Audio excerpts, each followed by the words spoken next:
Jeremy Peaches of Fresh Life Organic has been busy growing his organic produce and expanding his company, an agricultural consulting firm. What is it that we should be planting right now?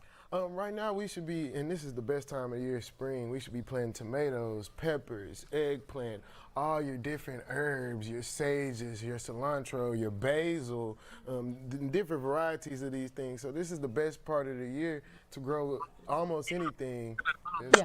And Houston, it's interesting because people say, "Oh, it's so hot here. We can't grow anything here." But really, we have a great environment for growing all kinds of things all year round, right? 7 to 8 months a year, we can be able to grow good organic produce. We can even push it to 9 if you're having greenhouses or hoop houses.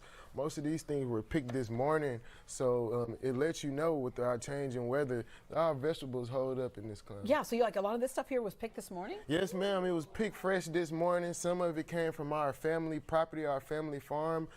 Most of it also came from Palm Center Farmers Markets in the OST South Union area. Yeah, and there's something about when you have organic fruits and vegetables, the taste you can't deny is so much better. Oh, no. This is so fresh. It's so fragrant. Joining us is Jeremy Peaches. Welcome back, sir.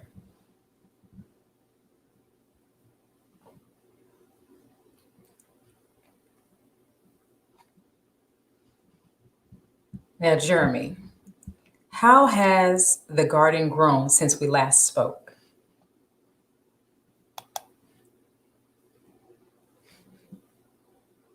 Oh, I think we might have you on mute. We're having some trouble hearing you.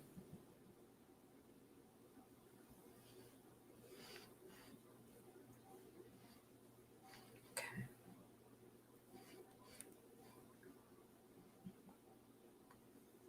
All right.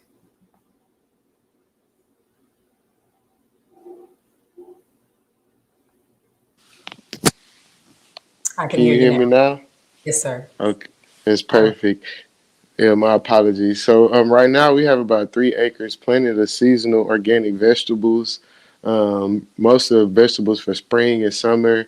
And we're blessed. We're flourishing. Perfect. Now, what new crops have you added, or what new crops are you growing this season? So what new crops I added, I wouldn't say new, but I would say some different varieties. I've added was okra, um, purple okra. I added some Louisiana purple pod, green beans, so they're purple green beans. Some different type of squashes for the fall, and I kind of focused on increasing radish production with different niche varieties, and also pickling cucumbers and things of that nature to make value added products. Okay. Now, when we had you on previously, you have since interviewed regarding justice for Black farmers. Can you tell us a little bit Yes. about that? Oh, so yes, ma'am. So I was interviewed by two organizations. One, I think it was the local ABC 13 news station, and also the another African American National News Network about the Freedom for Black Farmers. It's a Justice Act, an act that hasn't necessarily been passed, but has been proposed in the legislation to be able to provide debt relief in terms of farmers and their land and their loans, as well as some new and beginning farmer programs for specifically African American, or in the USDA terms, socially disadvantaged farmers, which could span across all kind of other races as well. Okay, that's a good point. Yes. With this Justice Act, what does justice look like for Black farmers like you? Justice for Black farmers like me, I would say it's two things. One, I'm a young African American farmer, new generation. So for me, it means everything because we have to kind of pick up with the last generation of farmers, or has left off, especially in the time of COVID, of drought, of market disruption, market loss, and then just being a farmer. Period. The risks they come with it as well. So I would say these are the things that, as a farmer, we're very resilient, but we're looking at because, it's a very, very pivotal time in terms of policy. Like I just said, this Farmer Act, if you look at the land and the price of land in urban and rural areas, and then, from a historical standpoint, this is 400 years since, America was pretty much established to develop land to do agriculture from the labor of African Americans. So you're looking at 2, 3 generations, me, of people who've been discredited and basically, has lost out from, our forefathers from the labor that we had. So, for us, to be honest, is, where are the money, the land, and the resources? But we're not looking for a handout. We're basically looking to be, treated in an equitable sense, that's kind of hard to ask. So, if other races and nationalities are getting, the money or the support that they're getting from the government and from banking institutions to farm, our next generation, we want that same support. And if we can't, we'll continue to do what we're doing now, which is starting to co-op and continue to build our own, through our own networks. Now you mentioned the price of land. Is that something Yes. that is on the rise?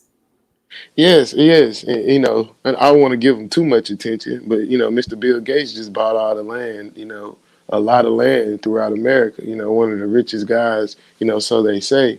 Um, so from a market and economic standpoint, it's a trend of land.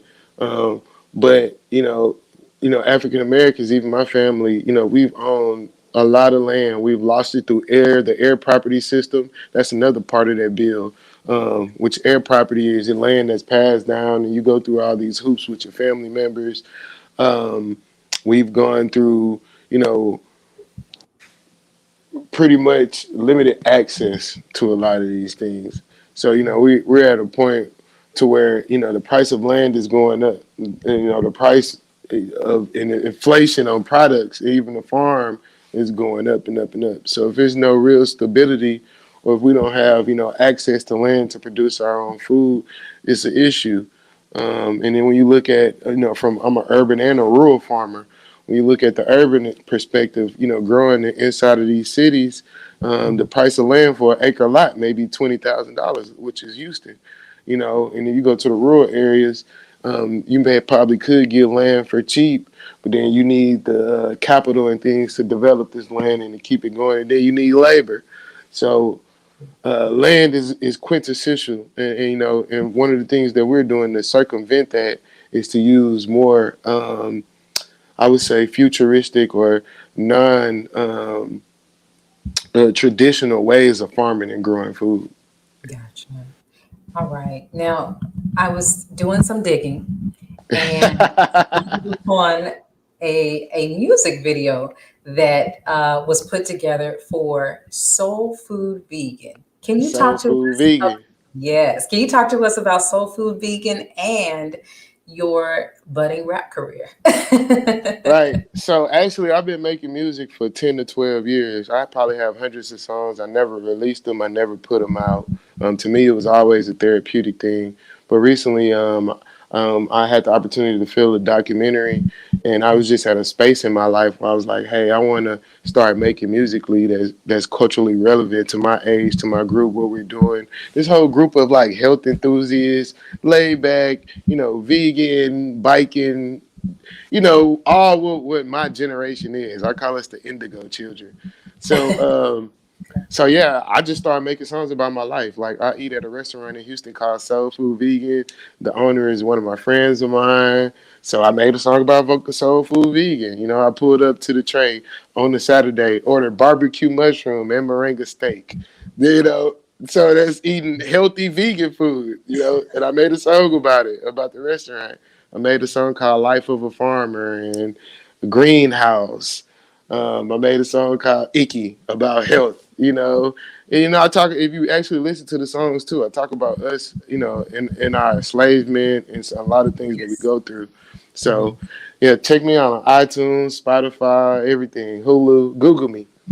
Google. All right. And All praise to the Most High. yes, sir. You're currently in Texas, and I wanted to ask you real quickly before you go. You're in Texas and you're in 3 other states. When we last spoke, you were talking about expansion. Where do you Right. plan to expand to next? Right now, I'm in Houston. I'm in Oklahoma, Louisiana. Where I plan on this, to me, I would love to be in the DC area, and help connect the rural and the southern farmers as well. I'm out in California right now, um, to do some things, land security, because there's so many people that's from all these other places that stay in the South and in these rural towns. Um, but I would say Louisiana. I'm gonna continue to say what I said last time in Louisiana. Um, we just secured a 5-acre building to do some of the things that we just talked about. So I'm moving full steam ahead with that, and especially with working with other African American farmers or minority farmers and producers and women, who farm, throughout the South to build, our network and distribute our food, you know. Perfect. All right. Well, if you don't mind, could you let us know again where you can be reached, either for your music or for your produce? Yes, so you can reach out to me, Jerry Peaches, at freshlifehtx.com. Again, freshlifehtx.com. You can follow us on Instagram at Fresh Life Organic, and Facebook at Fresh Life Organic. Like I said, you can Google me, just see some of the things that we're doing. You can check out my artist name is Fresh Life Germo. I'm on YouTube. I'm on Spotify, Hulu. So wherever you connect with me on those platforms, or you reach out, and send an email at the about section, we'll get back to you and work with you. And I would just love to say I appreciate you all for having me on, and continue to stay strong and resilient, all my people throughout the world.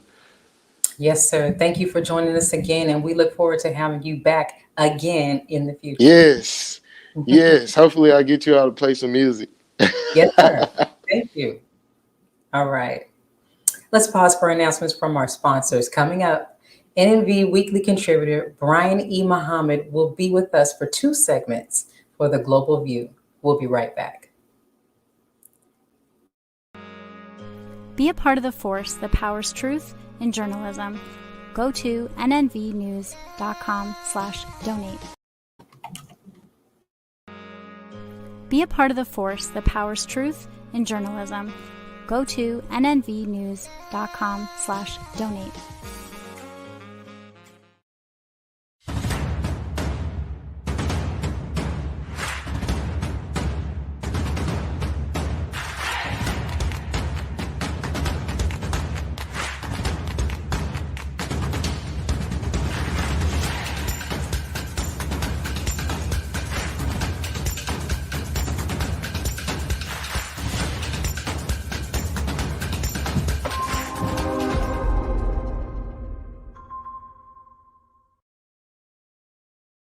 Worldwide, 24 hours a day, 7 days a week. Download the Final Call Radio app and take us everywhere. On your phone, on your computer, on your tablet, on Instagram, Facebook, and Twitter. You can also log on to finalcall.com and click the Listen Live button, or finalcallradio.com. Final Call Radio, the official voice of the Honorable Minister Louis Farrakhan and the Nation of Islam.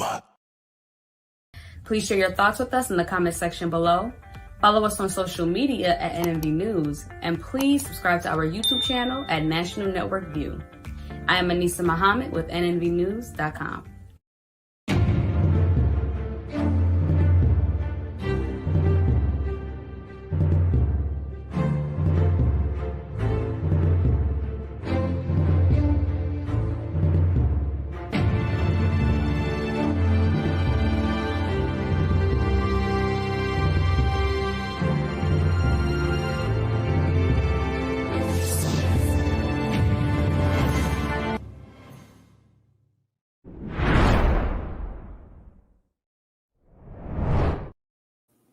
As the Israeli-Palestinian conflict escalates, Israel unleashes a devastating offensive on the Palestinians concerned growing war is on the horizon.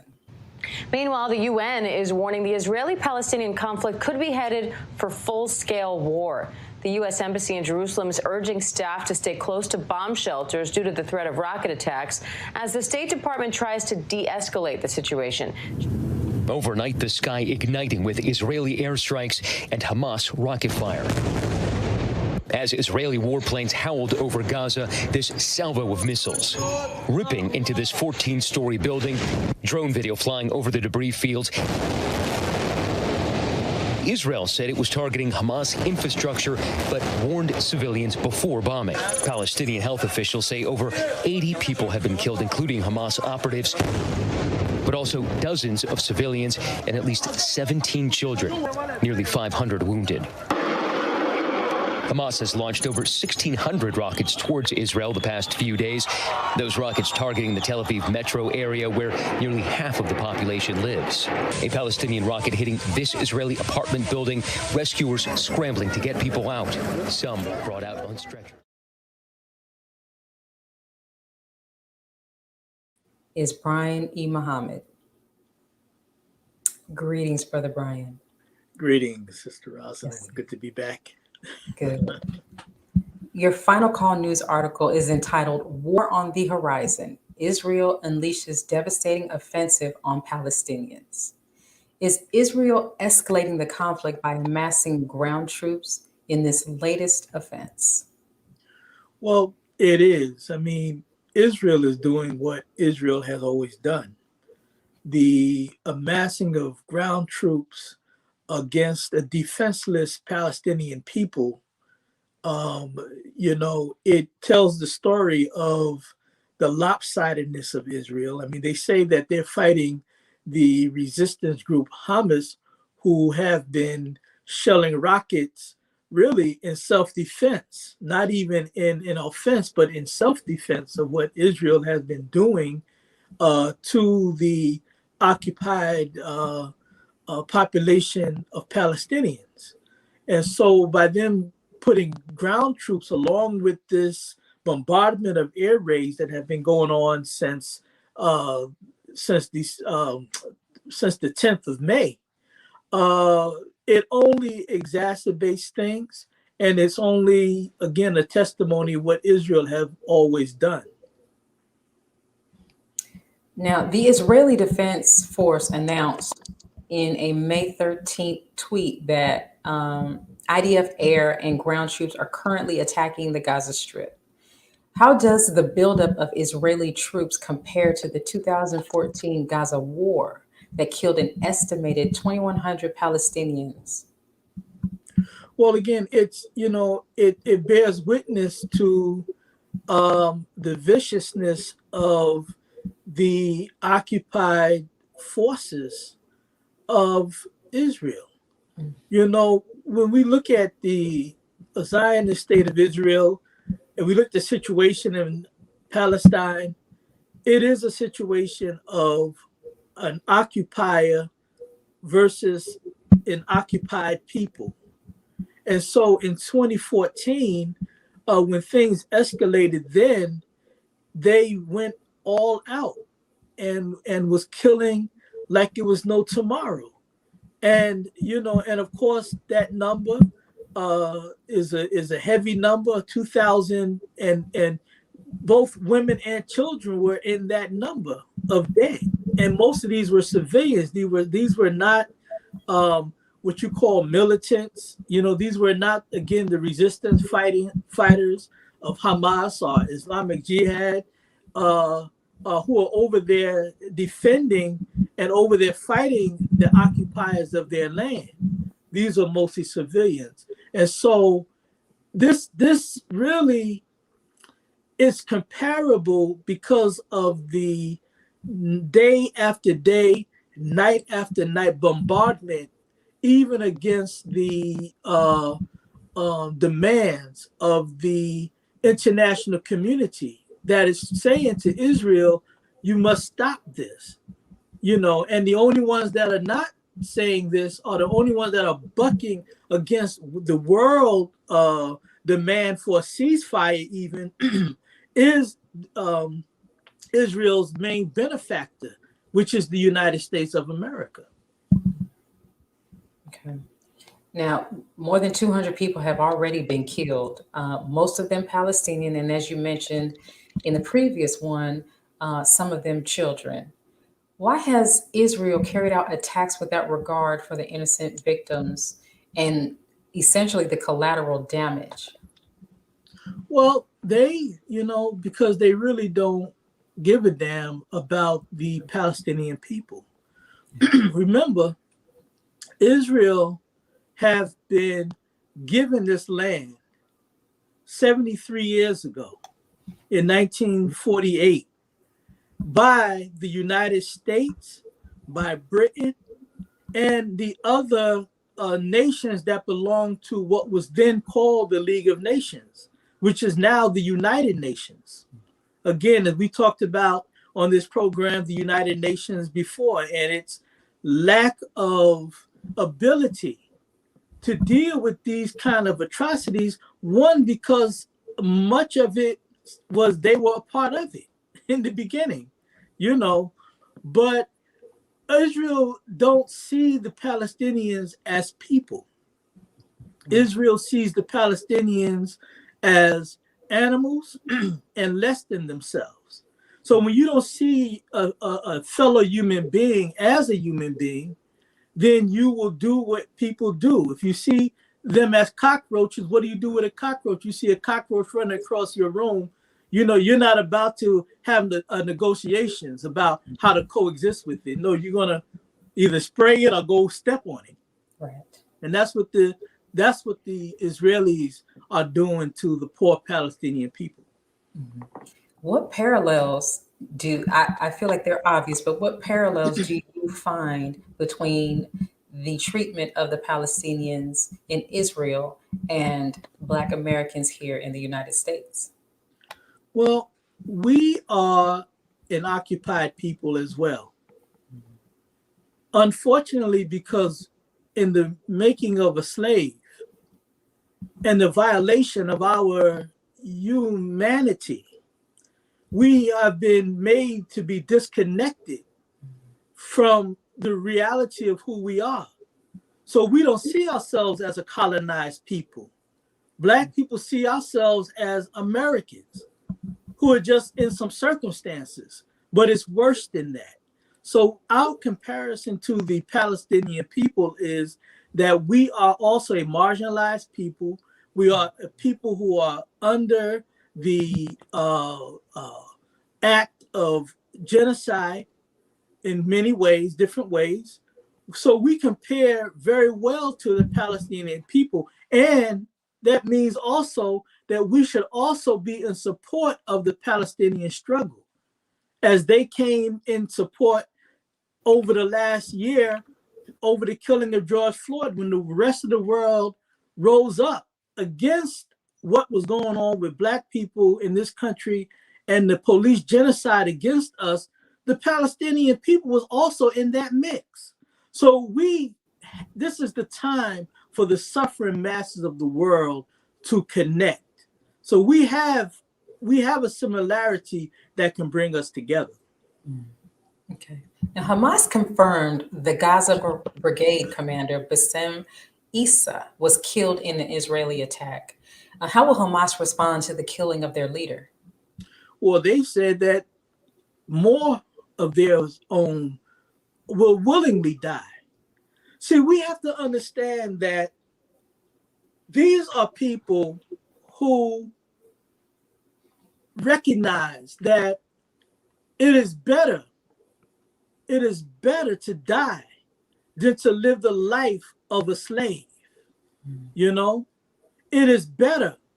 They love death more than people and their oppressors love life. See, the Israelis, these people who have stolen this Palestinian land, who is being backed by the most powerful nation on the earth in this thievery, they are doing all that they can to have a future and to live. The Palestinians are saying, no, we will rather die trying to get our freedom and justice back. They're not even talking about equality, because there is no equality with an occupier. There's no equality with somebody who has been a murderer of your people for 73 years, and it don't seem like there's any kind of let up or desire to change. You don't try to change that reality. You get rid of that reality. Right. So yeah, so the Palestinian people, no, they would rather die. That's what freedom-loving people want. Because what is the worth of life if you have no justice? What is the worth of life if you have no freedom? See? What is the worth of life if your very humanity is subjugated by another people, backed by other people? No. What do we have to lose? We will fight. Right. Let us pause for announcements from our sponsors, Brother Brian. After the break, we will return to discuss the Israeli-Palestinian conflict. We'll be right back. Be a part of the force that powers truth in journalism. Your support helps to combat false media. Cash App NNV News. Greetings from National Network View. This week's Final Call cover story headline memorializes the late, great DMX. Last week, DMX's life was celebrated at the Barclays Center in Brooklyn. Large crowds gathered to honor the legend. They were there to remember a man who wasn't afraid to express his pain with the world. The Honorable Minister Louis Farrakhan spoke via Zoom to the large audience. He delivered words of comfort, wisdom, and guidance to everyone under the sound of his voice. DMX will live on. This FCM volume number 29 edition features the middle page article as a transcript of what the Honorable Minister Louis Farrakhan said at the memorial. To read more, subscribe to finalcalldigital.com and tune in to the all-new Final Call Radio. This is the nnvnews.com Final Call cover report. This is Sister Sajda Muhammad. We are proud to announce that the Sajda House commemorative Elijah coins are finally here. This priceless heirloom, made from recycled copper from the messenger's home, is now available at sajdahouse.com. Please make sure you leave your comments and questions in the comment section below. Follow us on Facebook, National Network View, and make sure to check us out on Twitter as well, National Network View. This is Sergio Gutierrez with National Network View, signing off.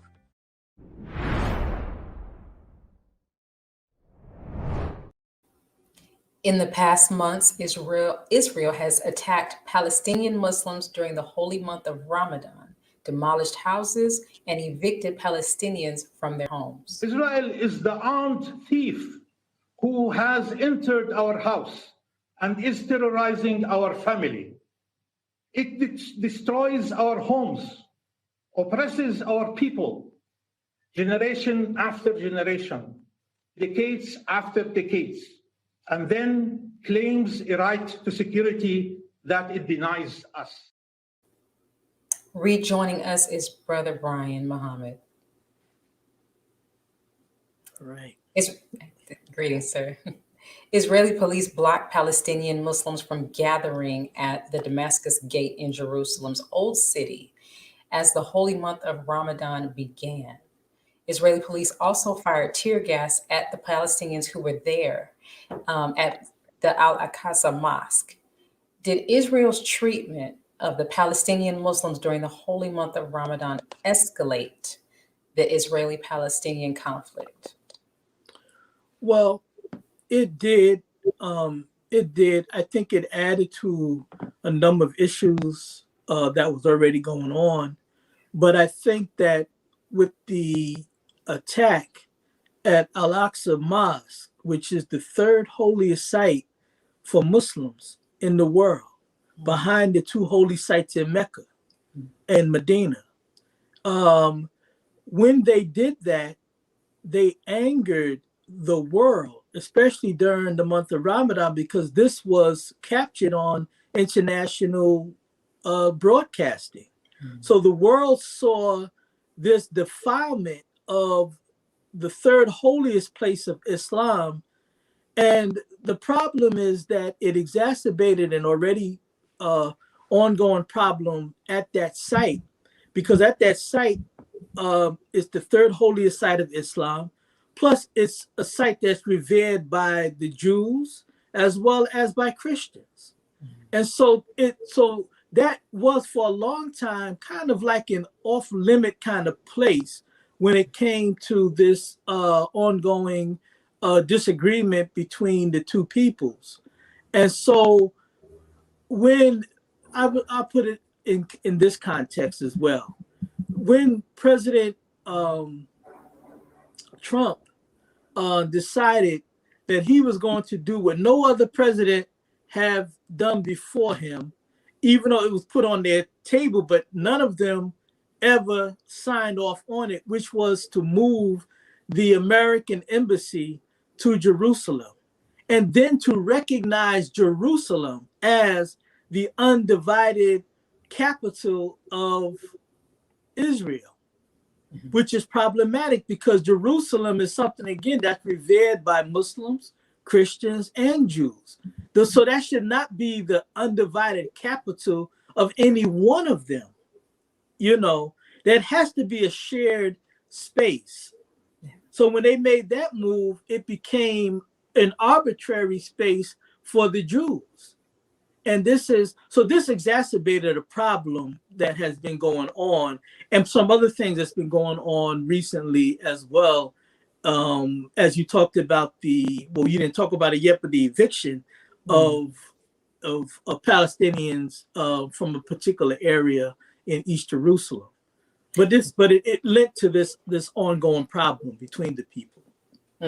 Now, speaking of those evictions, why has Israel limited the growth of Palestinian neighborhoods? And why is it that they are evicting Palestinians from their homes? Well, again, you're dealing with a situation of occupation. It's an occupier versus the occupied. In the United States, when Black people rise up, usually there's a fundamental problem of slave master versus slave relationship.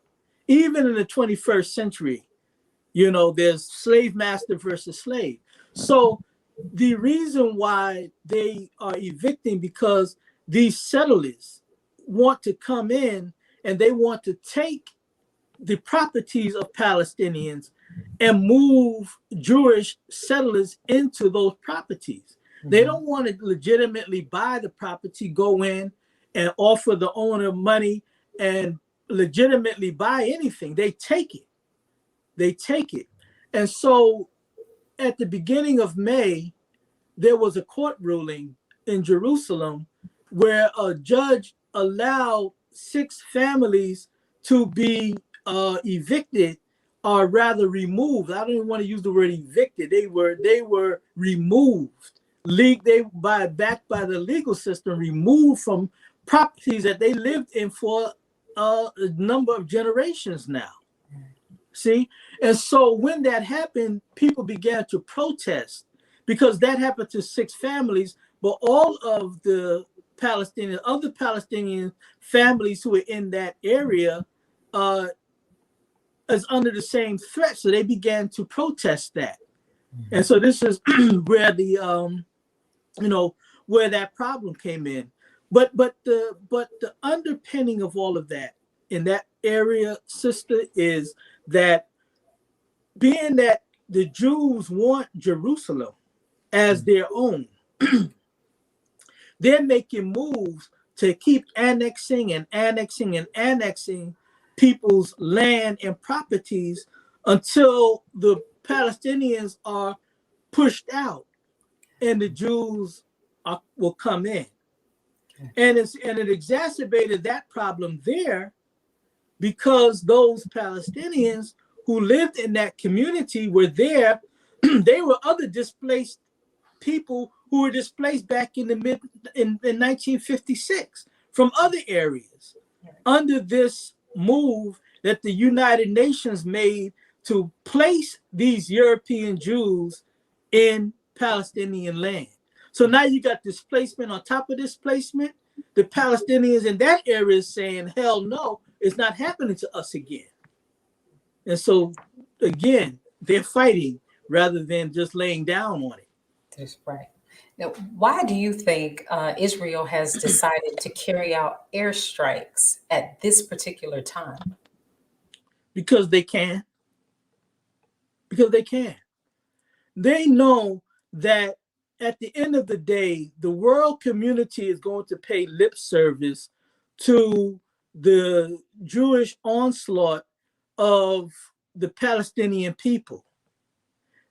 Today, it's been reported by the United Nations that they have bombed hospitals, they have bombed schools. And when you bomb hospitals and schools, these are off limit by international law. Yet the Israelis know that they can do this because even if other countries rise up and against that, the United States government will twist the arm of other nations to back them up off of Israel. And this has been a problem. Seen as crimes against humanity. I'm sorry, repeat that first part. The sound went out. Sure. Why is what's going on in Israel and against the against the Palestinians not be seen as crimes against humanity? Well, it is by freedom-loving people. Mm-hmm. And in fact, the International Criminal Court at The Hague, they are beginning an investigation that they announced in March against in Israel, really stemming from the atrocities that you talked about in 2014. You see, but now that this situation have jumped off, and look at how many people have died.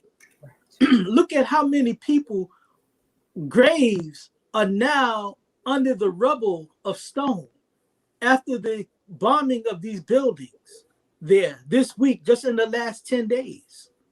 So the International Criminal Court have a lot to look at or look into in terms of possible and what seems to anybody who got eyes apparent war crimes and crimes against humanity, especially just in the last 10 days. What has taken so long? This conflict has been going on for years. Why do you think it's taken so long for an investigation to not only start, but to be conducted into these crimes against the Palestinian people? Well, when we look at the International Criminal Court, the court was established by a number of nations. And really, it's about jurisdiction. And Israel, the Zionist state of Israel, is not a signatory to that court, you see. But, which has been an argument that they have been using against any kind of investigation by the World Court to come in and do. But here's the catch. The UN allowed certain resolution at the UN allowed the Palestinians to become a part of the court, even though they're not considered a country or a nation, a government. But they were allowed to come in. So it's under that guise that the International Criminal Court is looking to go into that land and look at atrocities done by these, I don't want to call names, but by the Zionist state of Israel. And the prosecutor who is outgoing because they're getting ready to change prosecutors at that court. She also named some of the Palestinian resistance groups as well, who she wants to investigate because she feels that there may have been war crimes on both sides, which is kind of strange because how could there be a war crime? How can you have a war crime against an occupier? I come into your house, steal your house. 5 years from now, you rise up against me to put me out of your house that I stole from you. And now I'm being charged with a crime? Right. I mean, you're being charged with a crime to put me out? Mm-hmm. Something is wrong with that picture. But but to answer your question, yeah. Yes. Thank you, Brother Brian, for joining us this week and giving your insight on the Israeli and Palestinian conflict. Thank you. Yes, sir. Always happy to be here. Thank you. Thank you. Thank you for joining us this evening and tuning into NNV News. Please share your thoughts with us in the comment section below. Follow us on social media at NNV News, and please subscribe to our YouTube channel, NNV News. This is Rosalind Parks with National Network View News. Good night. Be a part of the force that powers truth in journalism. Go to nnvnews.com/donate.